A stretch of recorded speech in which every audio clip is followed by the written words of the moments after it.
ഹേ രാമു, എത്ര ദിവസമായിട്ട് കണ്ടിട്ട്? എവിടായിരുന്നു നീ? ഞാൻ ആലോചിക്കും ചെയ്തു നീ എന്ത് ചെയ്യുന്നു. എവിടായിരുന്നടാ? എന്ത് പറ്റിയായിരുന്നു നിനക്ക്? എന്നെ വിളിച്ചിട്ടാണ് നിന്റെ ഫോൺ ഒട്ട് എടുക്കുന്നില്ല. പിന്നെ എന്ത് ചെയ്യാനാ? എവിടെയായിരുന്നു? എടാ ദാസ, ഇപ്പോഴേലും നിനക്ക് തോന്നിയല്ലോ എന്നെ പറ്റി ഒന്ന് തിരക്കാനെങ്കിലും. അല്ല, എന്റെ ഫോൺ റിങ് അടിച്ചിട്ട് എന്നെ ഇത്ര ദിവസമായിട്ട് കാണാതിരുന്നില്ല. നിനക്ക് ആ വീട് വരെ ഒന്നും വന്ന് തിരക്കിക്കൂടെ ഞാൻ എവിടെ പോയാണെന്ന്? എടാ സത്യം പറയട്ടെ, ഞാനൊന്ന് വിചാരിച്ചതാണ് ഒന്ന് വരാമെന്ന്. പിന്നെ ആകെ ഇങ്ങ് തിരക്കായിപ്പോ. എന്നാലും ഞാൻ ഇങ്ങനെ നടക്കാൻ വരുമ്പം വിചാരിക്കും നീ എവിടെ പോയത് ഇത്ര ദിവസമായിട്ട് വന്ന്. ഒന്നും പറയണ്ടടാ, 2 മാസം മുമ്പ് ഇങ്ങനെ അങ്ങോട്ട് നടക്കാൻ തുടങ്ങിയപ്പോ അന്നൊന്ന് കാല് സ്ലിപ്പായെന്ന് ഞാൻ നിന്നോട് പറഞ്ഞില്ലേ? ആ സെയിം സ്ഥലത്ത് ഇനി ഒരു 1.5 മാസം മുമ്പ് ഒന്നൂടെ ഒന്ന് വീണു. ആശുപത്രി കൊണ്ടുപോയപ്പോ അവര് പറയാ പൊട്ടലുണ്ടെന്ന്. പിന്നെന്ത് ചെയ്യാൻ, പ്ലാസ്റ്റർ ഇട്ട് കിടപ്പായിരുന്നു. ഫോണാണെങ്കിൽ ആ വീഴ്ചയിലോടുകൂടി തകട് മറിഞ്ഞങ്ങ് പോയി. നിനക്കറിയാലോ, വീട്ടിൽ അമ്മയോടോ അച്ഛനോടോ ചോദിക്കാൻ പറ്റുമോ? മേടിച്ചു തരത്തില്ല. അങ്ങനെ ഫോൺ അല്ല, എന്നിട്ട് കാലിപ്പ എങ്ങനെയുണ്ട്? നടക്കുമ്പോ അതിന്റെ വ്യത്യാസമൊന്നും വലുതായിട്ട് അറിയുന്നില്ല. സാധാരണ നീ നടക്കുന്ന പോലെ തന്നെ ഉണ്ടല്ലോ. ഒടിവോ അല്ലെങ്കിൽ അത്ര ഒരു വലിയ പ്രശ്നം ഉണ്ടായിരുന്നെങ്കിൽ ഇങ്ങനെ നടക്കാൻ പറ്റുമായിരുന്നു. എടാ ദാസ, അതല്ലേ അതിനെക്കാട്ടി വിറ്റ്. എന്താണെന്നറിയോ? അതായത് ഞാൻ അന്ന് വീണ് കഴിഞ്ഞ് നമ്മുടെ ബാലു ഇല്ലേ, ബാലു ഡോക്ടർ ആണ് ആദ്യം കൊണ്ടുപോയി കാണിച്ചത്. അപ്പം ബാലു ഡോക്ടർ പറഞ്ഞു ആദ്യം ഒന്ന് പ്ലാസ്റ്റർ ഇട്ടിട്ട് എല്ലാം ഒന്ന് ശരിയാവാം എന്ന് പറഞ്ഞു. എന്നിട്ട് അദ്ദേഹം തന്നെ പറഞ്ഞു വേണ്ട, ഇപ്പം പുതിയൊരു ആയുർവേദ ആശുപത്രി അവിടെ നമ്മുടെ പഞ്ചായത്തിൽ വന്നിട്ടുണ്ട്, അവിടോട്ട് പോയാൽ മതി എന്ന് പറഞ്ഞു. എടാ ഞാൻ അവിടെ പോയി. നിനക്കറിയോ, ഞാൻ ഞെട്ടിപ്പോയി അവിടുത്തെ സൗകര്യങ്ങളും ഒക്കെ കണ്ടപ്പോ. ഞാനും ഇങ്ങനെ കേട്ടു, മറ്റേ ഒഴിച്ചിലും ബീച്ചിലും മാത്രമുള്ള ഒരു സാധനമല്ലേ ആയുർവേദം. അതിന്റെ ഒരു ആശുപത്രിയൊക്കെ ഇവിടെ വന്നെന്ന് കേട്ടു. അതിനെന്ത് ഇത്ര വലിയ പാട്? മാത്രമല്ല, നിനക്ക് തലയ്ക്ക് വട്ടുണ്ടോടാ ആ ആശുപത്രിയിലോട്ടൊക്കെ പോവാൻ? എന്റെ പൊന്ന് ദാസ, എനിക്കും ആദ്യം ഇത് തന്നെയായിരുന്നു. ബാലു ഡോക്ടർക്ക് വട്ടായോ എന്നായിരുന്നു ആദ്യം എന്റെ ഒരു ചിന്ത.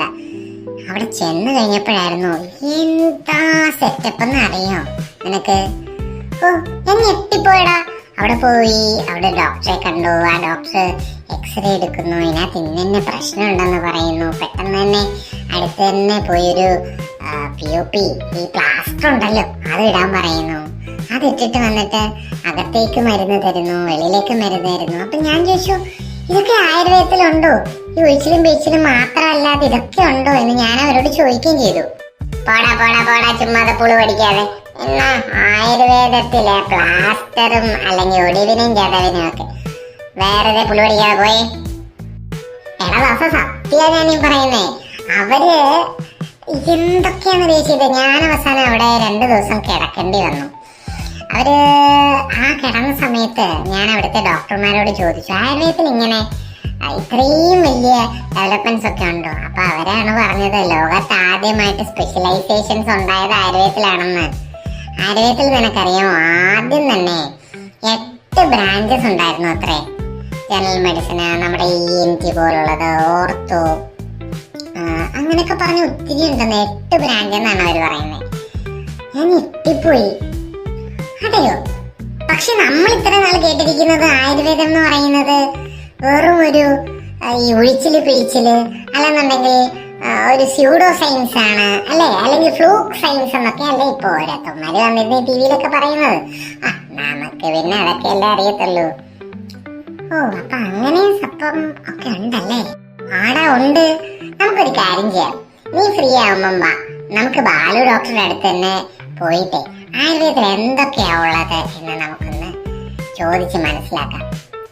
നീയും അപ്പൊ എന്റെ കൂടെ ആയുർവേദത്തിലേക്ക് വരികയല്ലേ? എന്താ രാമു സംശയം? ഉറപ്പ്, ഞാനും വരാം. നമുക്ക് അടുത്ത ദിവസം തന്നെ പോയിട്ട് ബാലു ഡോക്ടറോട് ചോദിക്കാം എന്താ ആയുർവേദത്തിലുള്ളത് എന്നൊക്കെ. ഓക്കെ? ഇപ്പം കൂട്ടുകാരെ നിങ്ങൾക്ക് മനസ്സിലായില്ലേ എന്താ നമ്മൾ ഉദ്ദേശിക്കുന്നതെന്ന്? അതെ, ലോകത്തിലെ തന്നെ ആദ്യത്തെ കാർട്ടൂൺ സീരീസ് ആയ ഈ ആയുർ ടൂൺസിലൂടെ നമ്മൾ ഉദ്ദേശിക്കുന്നതും ഇത് തന്നെയാണ്.